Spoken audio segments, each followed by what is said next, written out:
അങ്ങനെ കേരളത്തിലെ രണ്ട് നിയമസഭാ സീറ്റുകളിലേക്കുള്ള ഉപതെരഞ്ഞെടുപ്പും ഒരു ലോക്സഭാ തെരഞ്ഞെടുപ്പിലേക്കുള്ള ഉപതെരഞ്ഞെടുപ്പിന്റെയും വോട്ടെണ്ണൽ പൂർത്തിയായപ്പോൾ വയനാട് സീറ്റിൽ പ്രതീക്ഷിച്ചതുപോലെ തന്നെ പ്രിയങ്ക ഗാന്ധിയുടെ ഭൂരിപക്ഷം എത്രയായിരിക്കുമെന്നത് മാത്രമായിരുന്നു ചർച്ചാ വിഷയം. അവിടെ പ്രിയങ്ക ഗാന്ധിയുടെ ഭൂരിപക്ഷം നല്ല രീതിയിൽ ഉണ്ടായിട്ടുണ്ട് എന്ന് തന്നെയാണ് അവസാന നിമിഷങ്ങളിലെ ചിത്രങ്ങൾ വ്യക്തമാകുന്നത്. 4 ലക്ഷത്തിൽ കൂടുതൽ ഭൂരിപക്ഷം നേടാൻ പ്രിയങ്ക ഗാന്ധിക്കായി. ചേലക്കരയിൽ CPM-ന്റെ സിറ്റിംഗ് സീറ്റായിരുന്നു. കഴിഞ്ഞ തവണ CPM-ന് വലിയ ഭൂരിപക്ഷം കൊടുത്ത മണ്ഡലത്തിൽ പക്ഷേ ഇപ്രാവശ്യം 12,000 വോട്ടുകളുടെ ഭൂരിപക്ഷം മാത്രമാണ് CPM-ന് ഉണ്ടായത്. എങ്കിൽ പോലും നിലവിലുള്ള സാഹചര്യത്തിൽ സിറ്റിംഗ് സീറ്റ് നിലനിർത്തി എന്ന കാര്യത്തിൽ LDF-ന് അഭിമാനിക്കാവുന്നതാണ്. എന്നാൽ യഥാർത്ഥ പോരാട്ടം കണ്ടത് പാലക്കാടാണ്. കാരണം ഈ രണ്ട് മണ്ഡലങ്ങളെ അപേക്ഷിച്ചും പാലക്കാടുണ്ടായ വ്യത്യാസം എന്നുള്ളത് BJP-യുടെ സാധ്യതകളാണ്. അതിനോടൊപ്പം തന്നെ സന്ദീപ് വാര്യർ എന്ന BJP നേതാവ് കോൺഗ്രസിൽ വരുന്നു. അവസാന നിമിഷങ്ങളിൽ ഈ സന്ദീപ് വാര്യർ മുൻകാലങ്ങളിൽ പറഞ്ഞിട്ടുള്ള കാര്യങ്ങളെ വെച്ചിട്ടുള്ള ന്യൂനപക്ഷ മേഖലകളിൽ ന്യൂനപക്ഷങ്ങൾക്കിടയിൽ പ്രവർത്തിക്കുന്ന മുസ്ലിങ്ങൾക്കിടയിൽ പ്രവർത്തിക്കുന്ന മുസ്ലിം മാനേജ്മെന്റിന് കീഴിൽ പ്രവർത്തിക്കുന്ന പത്രങ്ങളിൽ പ്രമുഖമായ 2 മുസ്ലിം സംഘടനകളുടെ കീഴിൽ പ്രവർത്തിക്കുന്ന പത്രങ്ങളിൽ CPM പരസ്യം നൽകുന്നു. അഥവാ സന്ദീപ് വാര്യരുടെ കഴിഞ്ഞകാല നിലപാടുകൾ RSSന്റെ കൂടെ അദ്ദേഹം ഉണ്ടായിരുന്ന സമയത്ത് ആ നിലപാടുകളെ ചൂണ്ടിക്കാണിച്ചുകൊണ്ടാണ് അവർ പത്രപരസ്യം നൽകുന്നത്. ആ പത്രപരസ്യങ്ങൾ വൻ വിവാദമാകുന്നു. സമസ്തയിലടക്കമുള്ള വിവാദങ്ങൾ ഉണ്ടാകുന്നു, പ്രശ്നങ്ങൾ ഉണ്ടാകുന്നു. ഇതിനുശേഷമാണ് അവിടുത്തെ തെരഞ്ഞെടുപ്പ് പ്രക്രിയകൾ പൂർത്തിയായത്. എന്നാൽ ഇതുവരെ ഇല്ലാത്ത കഴിഞ്ഞ ടൈമിൽ ഷാഫി പറമ്പിലിന് കിട്ടിയത് 3,500 വോട്ടിന്റെ ഭൂരിപക്ഷമാണെങ്കിൽ അത് 18,000-ൽ കൂടുതൽ വോട്ടായി വർദ്ധിപ്പിച്ച് ഭൂരിപക്ഷം വർദ്ധിപ്പിക്കാൻ ഇപ്പോഴ് രാഹുൽ മാങ്കൂട്ടത്തിൽ എന്ന UDF സ്ഥാനാർത്ഥിക്ക് കഴിഞ്ഞിരിക്കുന്നു. അഥവാ BJP-ക്കെതിരെ കൃത്യമായ ഒരു മേൽക്കോയ്മ നേടാൻ UDF-ന് സാധിച്ചിരിക്കുന്നു. അതോടൊപ്പം തന്നെ BJP-യുടെ വലിയ പരാജയം, കേരളത്തിൽ വലിയ പ്രതീക്ഷയോടുകൂടിയാണ് BJP പാലക്കാട് മണ്ഡലത്തെ കണ്ടിരുന്നതെങ്കിൽ ഇപ്പോഴവിടെ വലിയ പരാജയമാണ് BJP-യെ സംബന്ധിച്ചിടത്തോളം ഉണ്ടായിരിക്കുന്നത് എന്ന് തന്നെയാണ് വ്യക്തമാക്കുന്നത്. കണക്കുകൾ അത്തരത്തിലാണ് കാണിക്കുന്നത്. പ്രത്യേകിച്ചും പാലക്കാട് മുനിസിപ്പാലിറ്റി കേരളത്തിലെ BJP ഭരിക്കുന്ന ഏക മുനിസിപ്പാലിറ്റിയിലാണ്.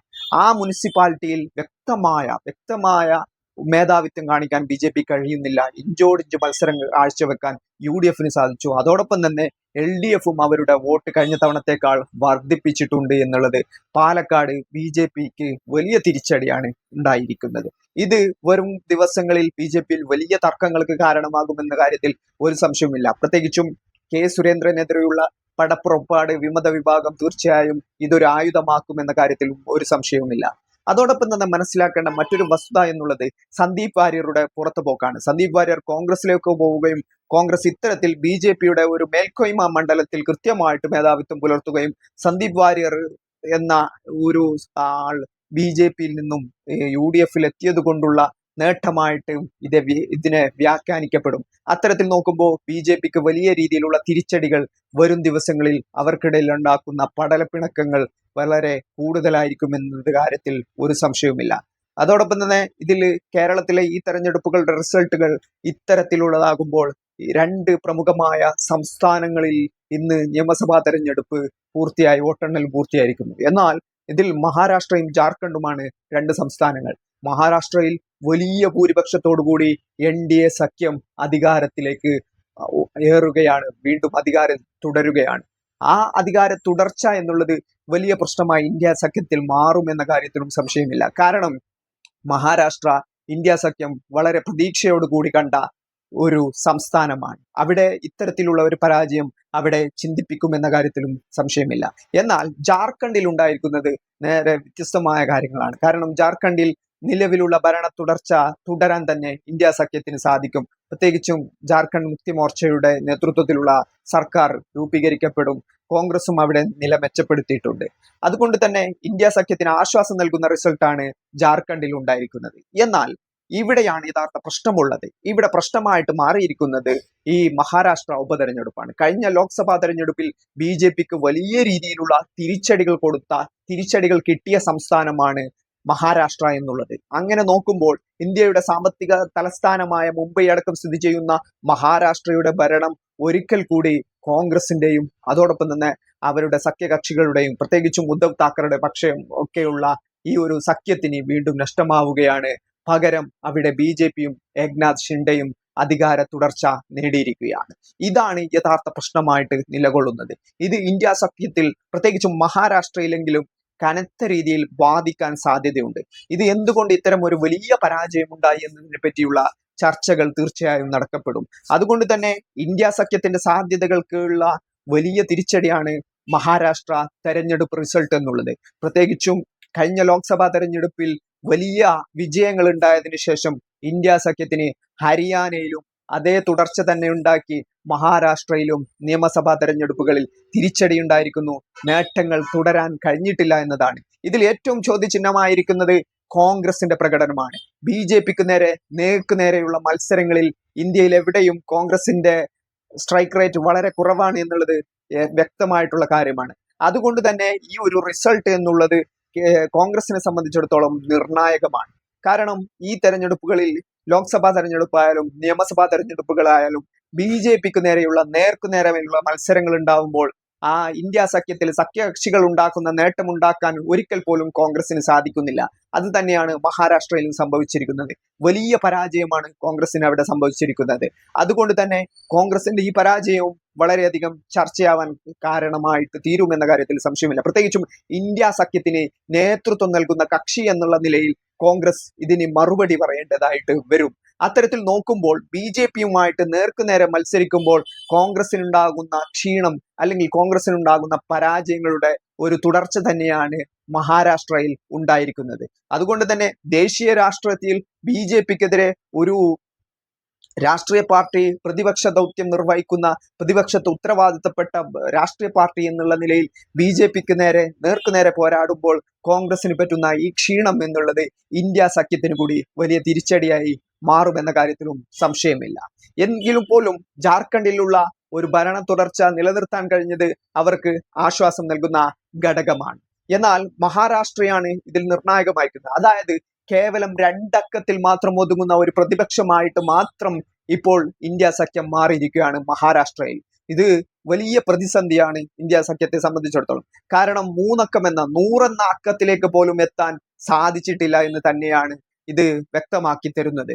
അതോടൊപ്പം തന്നെ ഓരോ മണ്ഡലങ്ങളിലും എടുത്തു പരിശോധിച്ചാൽ അവിടെ പല വിധത്തിലുള്ള സ്ഥാനാർത്ഥികൾ ഉണ്ടാവുകയും പരസ്പര മത്സരങ്ങൾ ഉണ്ടാവുകയും ചെയ്തതോടുകൂടി BJPയുടെയും അതോടൊപ്പം തന്നെ ഏക്നാഥ് ഷിൻഡെ അടക്കമുള്ള BJP സഖ്യകക്ഷികളുടെയും NDA സഖ്യകക്ഷികളുടെയും വിജയം എളുപ്പത്തിലായി എന്ന് തന്നെയാണ്. പ്രത്യേകിച്ചും ന്യൂനപക്ഷങ്ങളടക്കം അല്ലെങ്കിൽ പിന്നോക്ക വിഭാഗങ്ങൾ, ദലിത് വിഭാഗങ്ങൾ, OBC വിഭാഗങ്ങൾ, ഇത്തരത്തിലുള്ള വിഭാഗങ്ങളൊക്കെ കോൺഗ്രസിനെ ഈ തെരഞ്ഞെടുപ്പിൽ തള്ളിയതായിട്ടാണ് വ്യക്തമാവുന്നുള്ളത്.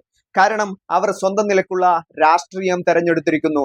അല്ലെങ്കിൽ ചില വിഭാഗങ്ങൾ ഇതിൽ BJPനെയും അവരെ പിന്തുണക്കുന്ന രാഷ്ട്രീയത്തെയും വീണ്ടും പിന്തുണച്ചിരിക്കുന്നുവെങ്കിൽ ന്യൂനപക്ഷങ്ങൾക്കിടയിൽ കോൺഗ്രസിനെതിരെ വലിയ രീതിയിലുള്ള വിമർശനങ്ങളും അവിശ്വാസവും ഉണ്ടായിരിക്കുന്നു. അതിന്റെ ഭാഗം കൂടിയാണ് ഈ തെരഞ്ഞെടുപ്പിലെ റിസൾട്ടുകൾ എന്നുള്ളത്. പ്രത്യേകിച്ചും ന്യൂനപക്ഷങ്ങൾക്കെതിരെ ഈ ലോക്സഭാ തെരഞ്ഞെടുപ്പിന് ശേഷം ഇന്ത്യയിലെമ്പാടും ഉണ്ടായിട്ടുള്ളത് ആക്രമണങ്ങൾ, പ്രത്യേകിച്ചും മുസ്ലിം സമുദായത്തിന് നേരെ നടന്ന ആക്രമണങ്ങളിൽ നിശബ്ദത പാലിച്ച കക്ഷിയാണ് കോൺഗ്രസ് എന്നുള്ളത് പലതവണ വിമർശന വിധേയമായിട്ടുണ്ട്. ഇന്ത്യയിലെ ഉത്തരവാദപ്പെട്ട പ്രതിപക്ഷ കക്ഷി എന്നുള്ള നിലയിലും രാജ്യത്തെ തെരഞ്ഞെടുപ്പ് പ്രക്രിയയിലും അതോടൊപ്പം തന്നെ ജനാധിപത്യ പ്രക്രിയയിലും വർഷങ്ങളുടെ പാരമ്പര്യമുള്ള ഒരു മതേതര പാർട്ടി എന്നുള്ള ലേബലിൽ അറിയപ്പെടുന്ന ഇന്ത്യൻ നാഷണൽ കോൺഗ്രസ് പലപ്പോഴും ഈ ഒരു വിഷയത്തിൽ മുസ്ലിങ്ങളുമായി ബന്ധപ്പെട്ട വിഷയങ്ങളിൽ പലപ്പോഴും നിശബ്ദത പാലിക്കാറുണ്ട്. വർഗീയ മുതലെടുപ്പിന് സംഘപരിവാർ ശ്രമിക്കുമ്പോഴൊക്കെ ആ കാര്യങ്ങളിൽ നിശബ്ദത പാലിക്കുന്ന പതിവ് കോൺഗ്രസിനെ സംബന്ധിച്ചിടത്തോളം ഉണ്ടായിരുന്നു. അതുകൊണ്ട് തന്നെ മഹാരാഷ്ട്രയിലെ ന്യൂനപക്ഷങ്ങൾ പ്രത്യേകിച്ചും ഈ തെരഞ്ഞെടുപ്പുകളിൽ കോൺഗ്രസിനെ തള്ളിയതായിട്ടാണ് വ്യക്തമാവുന്നുള്ളത്. അതുകൂടാതെ തന്നെ ഇത്തരം ചെറു ന്യൂനപക്ഷ പാർട്ടികൾ ഉദയം ചെയ്യുകയും അവർ തെരഞ്ഞെടുപ്പിന്റെ ഭാഗമാകുകയും അവർ സ്വന്തം രീതിയിലുള്ള രാഷ്ട്രീയം മുമ്പോട്ട് കൊണ്ടുവരികയും ചെയ്യുന്ന സാഹചര്യവുമുണ്ട്. ഇതും വലിയ പ്രതിസന്ധി കോൺഗ്രസിനെ സംബന്ധിച്ചിടത്തോളം, പ്രത്യേകിച്ചും ഈ ഒരു മതേതര ചേരിക്ക് നേതൃത്വം കൊടുക്കുന്നു എന്നതിന്റെ പാർട്ടി എന്നുള്ള നിലയിൽ കോൺഗ്രസിനെ സംബന്ധിച്ചിടത്തോളം വളരെ പ്രതിസന്ധി ഉണ്ടാക്കുന്നുണ്ട്. അതുകൊണ്ട് തന്നെ ന്യൂനപക്ഷങ്ങൾ അവിശ്വാസം കൂടുതലായി രേഖപ്പെടുത്തിയ ഒരു തെരഞ്ഞെടുപ്പ് കൂടിയാണ് മഹാരാഷ്ട്രയിലേത്. അതിനോടൊപ്പം തന്നെ BJPയുടെ അവിടുത്തെ സോഷ്യൽ എഞ്ചിനീയറിംഗ്, NDAയുടെ സോഷ്യൽ എഞ്ചിനീയറിംഗ് വിജയിച്ചതായി ഒരിക്കൽ കൂടി തെളിയുകയാണ്. കൃത്യമായിട്ട് ഏക്നാഥ് ഷിൻഡെയെയും അജിത് പവാറിനെയൊക്കെ കൂട്ടുപിടിച്ചുകൊണ്ട് BJP അവരുടെ ഏറ്റവും വലിയ ചരിത്ര വിജയമാണ് മഹാരാഷ്ട്രയിൽ ഉണ്ടാക്കിയിരിക്കുന്നത്. അഥവാ അവരുടെ ചരിത്രത്തിലെ ഏറ്റവും വലിയ നമ്പറിലേക്ക് 130-ൽ കൂടുതൽ സീറ്റുകൾ ഒറ്റയ്ക്ക് നേടാൻ BJPയെ സഹായിച്ചത് ഈ ഘടകങ്ങളൊക്കെ തന്നെയാണ്. അതുകൊണ്ട് തന്നെ മഹാരാഷ്ട്ര തെരഞ്ഞെടുപ്പ് ഇന്ത്യ സഖ്യത്തിന് ഭാവിയിലുള്ള സഖ്യ സാധ്യതകൾക്ക് വളരെയധികം ചർച്ചാ വിഷയമാകുന്നതും വളരെയധികം ബാധിക്കപ്പെടാൻ പോകുന്ന കാര്യവുമാണ്. എങ്കിൽ പോലും കേരളത്തിലടക്കം കർണാടകയിലടക്കം ഉപതെരഞ്ഞെടുപ്പുകളിൽ ഈ കോൺഗ്രസിന് നേട്ടമുണ്ടാക്കാൻ സാധിച്ചിട്ടുണ്ട് എന്നുള്ളത് മറ്റൊരു യാഥാർത്ഥ്യമാണ്. പക്ഷേ ഈ തെരഞ്ഞെടുപ്പുകൾ കേരളത്തിലെയോ കർണാടകയിലെയോ തെരഞ്ഞെടുപ്പിൽ ഒരിക്കലും ദേശീയ രാഷ്ട്രീയത്തെ സ്വാധീനിക്കുകയില്ല. അവിടെ സ്വാധീനിക്കപ്പെടുക ജാർഖണ്ഡിലെയും അല്ലെങ്കിൽ മഹാരാഷ്ട്രയിലെയും റിസൾട്ടുകളാണ്. മഹാരാഷ്ട്രയിലെ റിസൾട്ടുകൾ അതീവ പ്രാധാന്യത്തോടു കൂടിയാണ് രാഷ്ട്രീയ പാർട്ടികളും രാഷ്ട്രീയ നിരീക്ഷകരും കണ്ടിരുന്നത്. അത്തരത്തിൽ നോക്കുമ്പോൾ ഈ ഒരു BJP NDA സഖ്യത്തിന് വലിയ നേട്ടമുണ്ടാക്കിയ ഈ തെരഞ്ഞെടുപ്പ് ഭാവി മതേതര ഇന്ത്യയെ കെട്ടിപ്പടുക്കാൻ ശ്രമിക്കുന്ന കോൺഗ്രസ് എന്നുള്ള രാഷ്ട്രീയ പാർട്ടിയെ സംബന്ധിച്ചിടത്തോളം വലിയ ചോദ്യചിഹ്നമായി മാറുമെന്ന കാര്യത്തിൽ ഒരു സംശയമില്ല. കാരണം കഴിഞ്ഞ ലോക്സഭാ തെരഞ്ഞെടുപ്പിൽ ഈ മഹാരാഷ്ട്രയിലൊക്കെ വലിയ മുന്നേറ്റമാണ് ഇന്ത്യ സഖ്യം ഉണ്ടാക്കിയത്. ഉത്തർപ്രദേശിലും വലിയ മുന്നേറ്റം ഉണ്ടാക്കാൻ സാധിച്ചിട്ടുണ്ട്. പക്ഷേ ഈ തെരഞ്ഞെടുപ്പിൽ നിയമസഭാ തെരഞ്ഞെടുപ്പിലേക്ക് എത്തുമ്പോൾ അതൊന്നും വീണ്ടും പിന്തുടർന്നു കൊണ്ടുപോകാൻ കോൺഗ്രസിനോ അല്ലെങ്കിൽ മറ്റു മതേതര കക്ഷികൾക്കോ കഴിയുന്നില്ല എന്നത് വലിയ പ്രശ്നമാണ് ഇന്ത്യ സഖ്യത്തെ സംബന്ധിച്ചിടത്തോളം ഉണ്ടാക്കുക എന്നുള്ള കാര്യത്തിലും സംശയമില്ല. അതുകൊണ്ട് തന്നെ വരുംകാല തെരഞ്ഞെടുപ്പുകളിൽ മതേതര സഖ്യത്തെ നയിക്കാൻ കോൺഗ്രസിന് എത്രത്തോളം അർഹതയുണ്ട് എന്നുള്ള ചോദ്യങ്ങൾ ഉയരാൻ കാരണമായി തീരും. ഈ ഒരു നേതൃത്വ സ്ഥാനത്തെ ചൊല്ലിയുള്ള തർക്കങ്ങളും ഉണ്ടാകാൻ സാധ്യതയുണ്ട്. ഈ തെരഞ്ഞെടുപ്പിൽ വലിയ രീതിയിലുള്ള മഹാരാഷ്ട്രയിൽ കിട്ടിയ തിരിച്ചടി കോൺഗ്രസ് എങ്ങനെ മറികടക്കും, അതിനെന്ത് പുതുവഴികൾ തേടുമെന്നാണ് രാഷ്ട്രീയ നിരീക്ഷകരും രാഷ്ട്രീയ ലോകവും ഉറ്റുനോക്കുന്നത്. പ്രത്യേകിച്ചും ഹരിയാനയ്ക്ക് ശേഷം വലിയ പ്രതീക്ഷയോടെ കണ്ടിരുന്ന മഹാരാഷ്ട്രയും കോൺഗ്രസിനെ തള്ളുകയാണ്. കോൺഗ്രസിന്റെ പ്രതികരണങ്ങളിൽ വരും ദിവസങ്ങളിൽ ഇതിൽ വ്യക്തമായ പ്രതികരണങ്ങൾ ഉണ്ടാകുമെന്നാണ് മനസ്സിലാക്കാൻ കഴിയുന്നത്.